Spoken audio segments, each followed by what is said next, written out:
Hello, my friend, and thank you for tuning in today.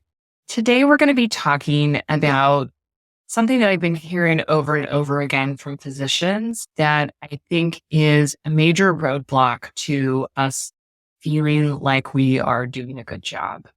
And by doing a good job, certainly I mean the physician work that we do, but I also just mean our place as humans in the world. The career of medicine, the career of being a physician is often something that people are carrying around as primary part of their identity. But we're going to take a deeper dive into this question here of what happens when we feel like we are not doing a good job. And the question I specifically want to pose to you is, are you a good physician? This question has been coming up over and over again. I should say that it's not even being asked as a question in these places where it's been coming up. It's actually been put forward to me as a statement. And it's been coming in two different flavors. And we'll talk about both of these today. The first flavor is someone who is very firm that they are not a good physician and they never can be. And most typically, this, comes from a place of something happened. There was some event that probably involved patient harm, perhaps even a patient death, that this individual is attaching 100% responsibility for, and it is the reason why they are not a good physician. That's story number one. Story number two is a little different, and it's been more common in my experience. But story number two is, I can't be a good physician until, and then, fill in the blanks, right? Until I am happy, answering every single question that the patient sends me, or says out loud to me, all of the time. I cannot be a good physician until I can recite up to date forwards and backwards, and I don't even have to look at anything. I cannot be a good physician until I never have a bad day, or, I never make a mistake or say anything wrong, or I never get a patient complaint. There's a lot of story out there from many of us that falls into this second category, right? The sort of withholding of this feeling like we're doing a good job until we've met some sort of milestone. And often, because our identity is so attached to being a physician, this is also holding us back in all the other arenas in our lives, right? Whether we're a parent, a partner, a spouse, a sibling, a son or a daughter, right? We are often waiting to achieve a good enough status as a physician that might allow us to feel good enough in the rest of the areas of our lives. And so whether you are carrying story number one or story number two, if we're walking around feeling like we aren't good at this physician job, right? It has this layer of heaviness to it that I'm not sure that other professions feel. And correct me if I'm wrong, because I haven't worked as an elementary school teacher or, worked as many things, right? I'm not a lawyer. I'm not an accountant. I'm not a software tech person. There are lots of jobs that I haven't had. And I guess I don't know how intrinsic those folks' identity is, tied in with their profession. But I do know that in the physician community, often it has been this thing that is so elevated in our minds and in the minds of other people. People cannot see us as anything other than a physician. They might see us as a physician but a lot of the times they are not seeing us as a human first, and we are not seeing ourselves as a human first. And so it's really important that we understand more about the story and more about the impact that this story has on us and how we feel. Because so much of the struggle of burnout and overwhelm and drowning in anxiety has to do with the stories that we are carrying around. And often we don't even know why they're there, where they come from, but they feel true. And when that feels true, And the truth in quotation marks that we're carrying around is that we're not good. And not just like we're not good at our job, right? But we are not good because we are not good at our job. That has a damaging heaviness to it.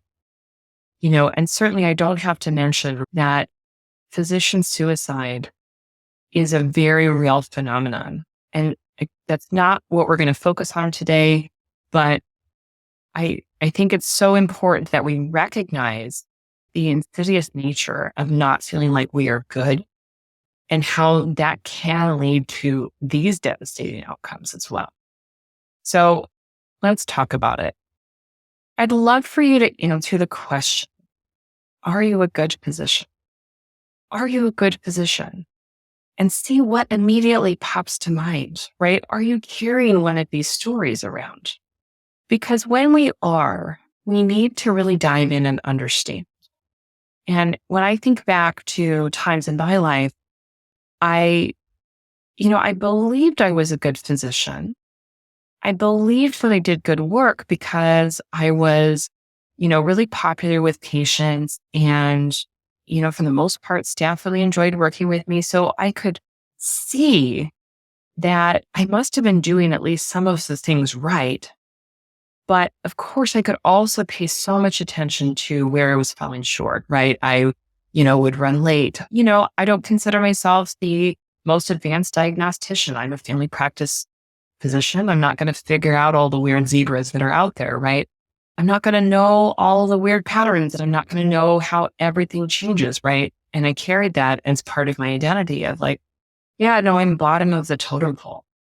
What else was in there though, was this feeling that I couldn't possibly be a good physician and feel as bad as I did and feel as unhappy, as overwhelmed, as burned out, as frustrated, as resentful as I did. Because how on earth could a good physician feel all those things? Shouldn't a good physician just be happy to take care of patients? Shouldn't a good physician just be able to roll with it, right? To suck it up, to just, pretend like they don't have feelings, right? I had both stories going on. And I think that's true for many of us, that we are walking around with, perhaps knowing that patients really want to come in to see us and they respect us, but also feeling like there are things holding us back from being a good physician that are never going to be attainable. So I want you to tune in and ask yourself, am I a good physician? Do I think I'm a good physician? And notice what comes, right? Notice what comes up for you in that story is where we're going to start. What is the story? So if you are answering the question of like, no, I'm not a good physician because blah, blah, blah, blah, right? That is the story, right? Everything that you fill in the blanks with, everything that follows, I'm not a good physician because, is the story that you currently have about why you are not a good physician. If you are more in the camp of, well, I'm a good physician in this way, but, and then, whatever follows the but is your story, right? You'll never be a good physician until that but is resolved. So first we have to understand, what is the story? What is the story that we're making up about, what a good physician is and how we are not that same? So that's step one. Step two, I want you to ask yourself, where is this story coming from? And that can get very interesting because sometimes we are feeling like we're such a hot mess inside and everybody else seems to be so calm and they just know things and they just seem to have this ease about their medical work that we can't possibly be a good physician because here we are feeling like a hot mess, right? And it doesn't really matter what other people think because they don't know what's going on inside my head, right? We might have stories like that and they're coming from this place of comparing our insides, right? Comparing how we feel to how others look on the outside. Cool, calm, and collected, which we definitely don't feel. We may also have adopted someone else's story. Maybe you had an attending physician who really drilled into you as a learner that a good physician is this. And you've held on to that story for such a long time, even though it's not obtainable. Depending on when you trained, depending on who taught you, there may be a lot of stories out there that have originated from a time that no longer exists. There was a time when medicine was primarily driven by men, primarily driven by men who had a stay-at-home spouse. They may or may not have had children, but they may or may not have had much of a role in raising them.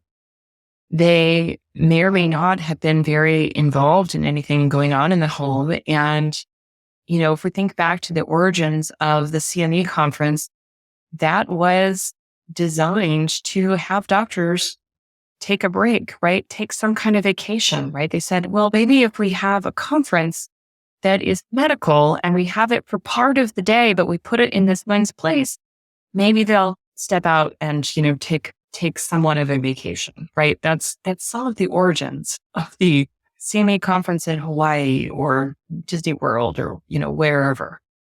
If you have the construct that archetype is, the ideal physician, someone who takes call all day, all the time, right? Someone who is sort of never not on, who never says no, who, has 100% full support at home in an era that no longer exists. I can understand how you're never going to feel that you are doing a good enough job, but those times are over. But what I want you to notice here really is, where are these stories coming from? You may also be getting a story from someone who doesn't do physician work, right? You might be getting it from a patient. What does the patient think a good physician is? A good physician will give me the prescriptions that I want, and they're not going to charge for their time. They are going to underbill. They are going to take all the time that I need, right? Maybe we're internalizing that. Maybe we're internalizing that a good physician has 100% performance on Press-Keeney and HEDIS measures, right? Maybe we're absorbing it from our clinic management. Maybe we're absorbing it from other staff who look at Dr. So-and-so over here who never says no and, is always so pleasant. But here we are, we have human emotions sometimes. We set some boundaries. We say no. We make them wait. Maybe we're carrying that story around. Right? But let's look and see, where is that story? What is the story and where is that story coming from? The next step is a reflection on, who am I when I believe this story? And this comes out of Byron Katie's The Work, if any of you are familiar with it. But who am I when I believe that this is true? Right? Who am I and how am I when I believe that I'm not a good physician because ... How do I show up? How do I feel? What am I projecting? What am I internalizing?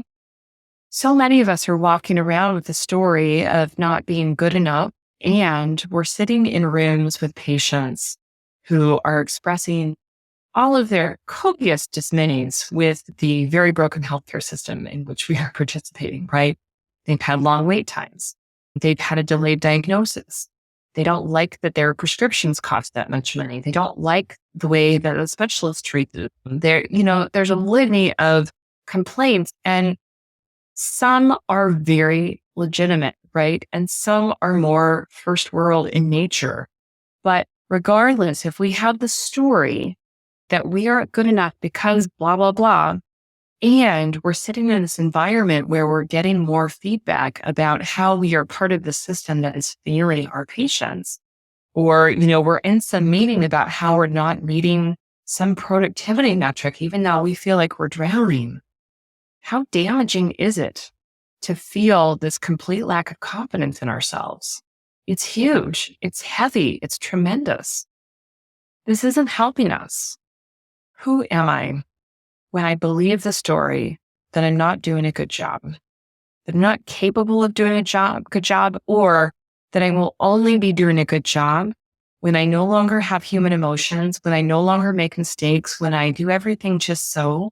right? That's the dark side of perfectionism, right? And we will never get there because we are humans and we are fallible.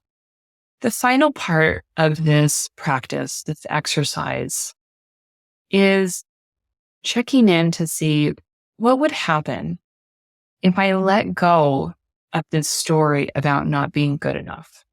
For most people, there's a deep fear sitting there. There is a fear that they will become lazy. There is a fear that they won't try anymore, that they won't keep learning, that they won't keep caring, right? That if I felt like I was a good physician, then maybe I would just relax back in my chair and sip coffee all day and not do any work. What's the chance of that? What is the chance of that? Now, I know my people. I know my high achieving, hardworking people who skew towards perfectionism and people pleasing and lack of boundaries. That isn't going to happen. We are not those people. I'm not saying those people don't exist. And we aren't talking about any judgments about them. We are just talking about us. If I believe that I'm a good physician, when I practice that, when I am leaning into that energy, I show up and I do good work. I still set boundaries because I see that that's necessary.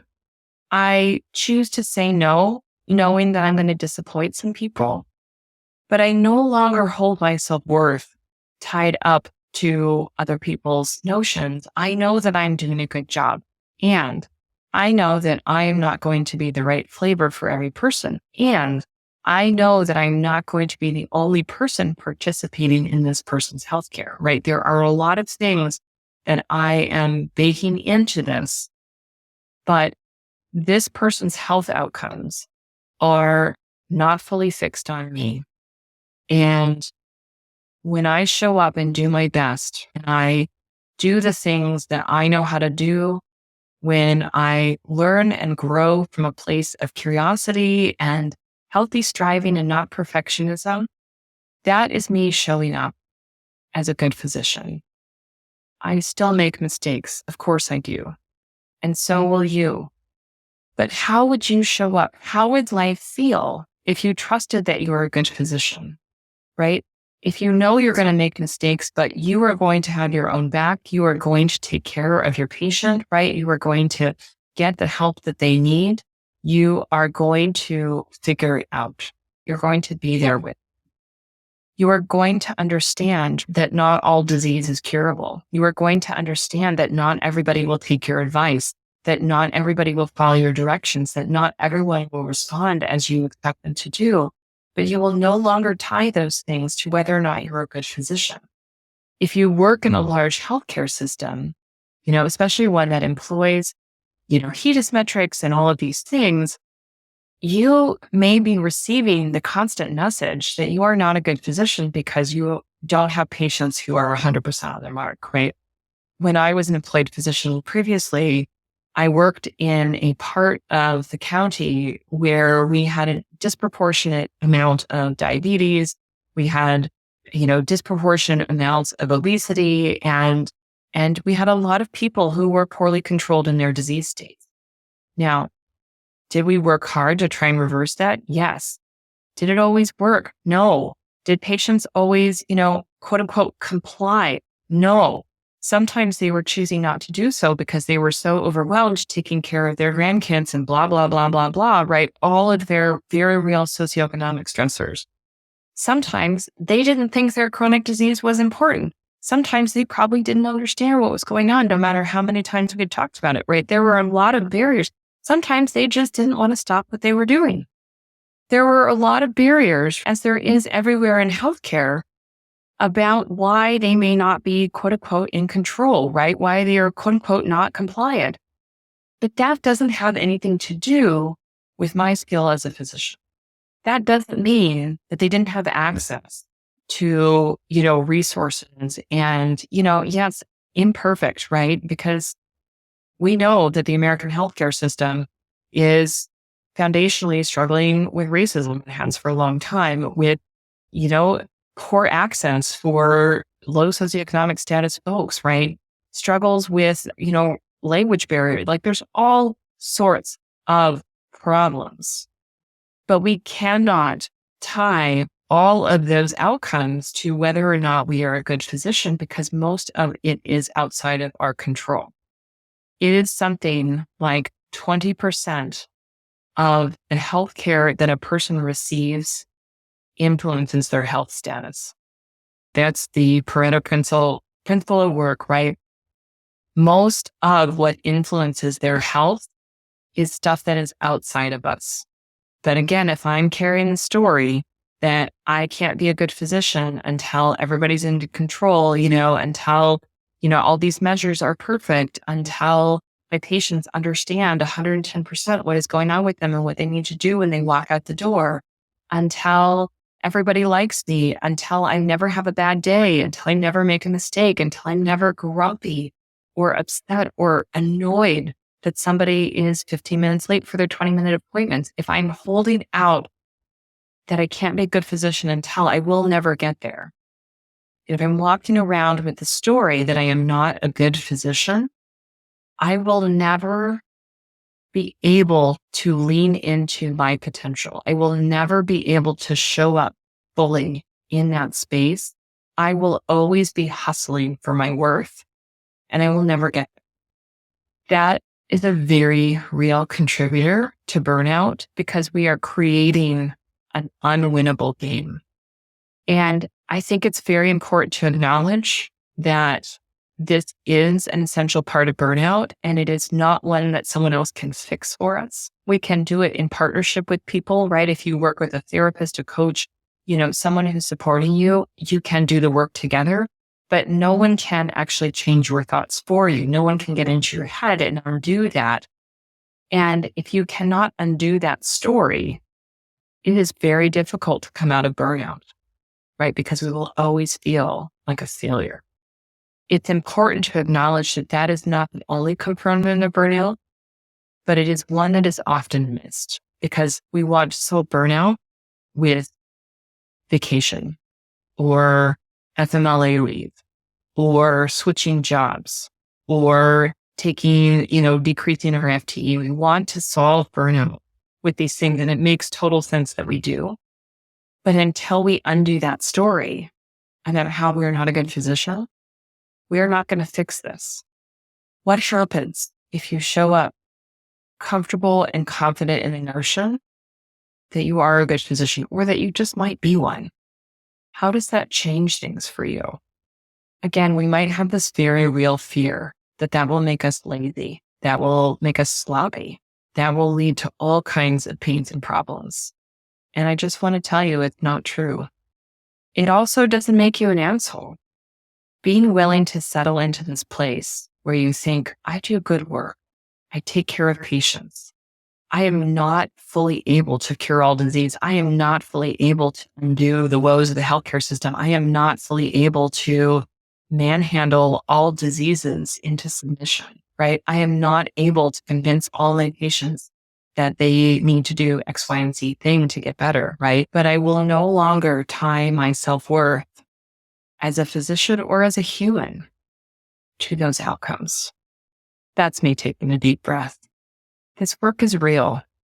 And if you're walking around with this story that you are not a good physician, just feel healing energy, love, kindness, whatever you want coming towards you, because this is a very real notion for so many of us walking around with it. And I hear you. I feel you. I get it. We've got to let this story go. Are there some not good physicians out there? Of course there are, right? We all have heard terrible stories of this thing, and you want to read the scariest book in the world. I don't remember the name of it, but I will put it in the show notes about a terrible story. Sorry, a true story of a serial killer who, was a medical student and then a resident and then an attending and just routinely murdered people, right? That is not a good physician, right? That is a silly and egregious example, right? We know that there are people out there who are operating with poor judgment and all sorts of problems, right? That's not who I'm talking to. Who I am talking to is you. And if any one of you are carrying around the story, again, I see you, I hear you, I get it, and we've got to put this down.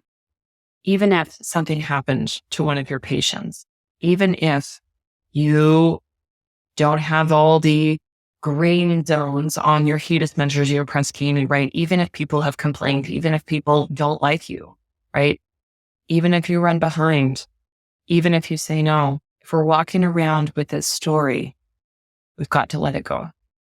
I hope you will join me in leaning into this idea that you are a good physician, or that you just might be a good physician, right? That we can let go of whatever story you're carrying around about why you can't be or you're not going to be until. We've got to let that go. Join me in practicing this. And if you need help, reach out. I'd be happy to support you. My friends, that's what I have for you today. Thank you as always for your time and attention. It means so much to me. If you have just a moment, I invite you to please leave a rating and a review for this podcast in iTunes or your podcast player. That really helps the algorithm to help get this into, the ears of other people who need to hear it. If you don't want to do that, but you are willing to share it, then please share it. Because again, that also helps it to get into the ears of people who need to hear it. More people need to receive these messages.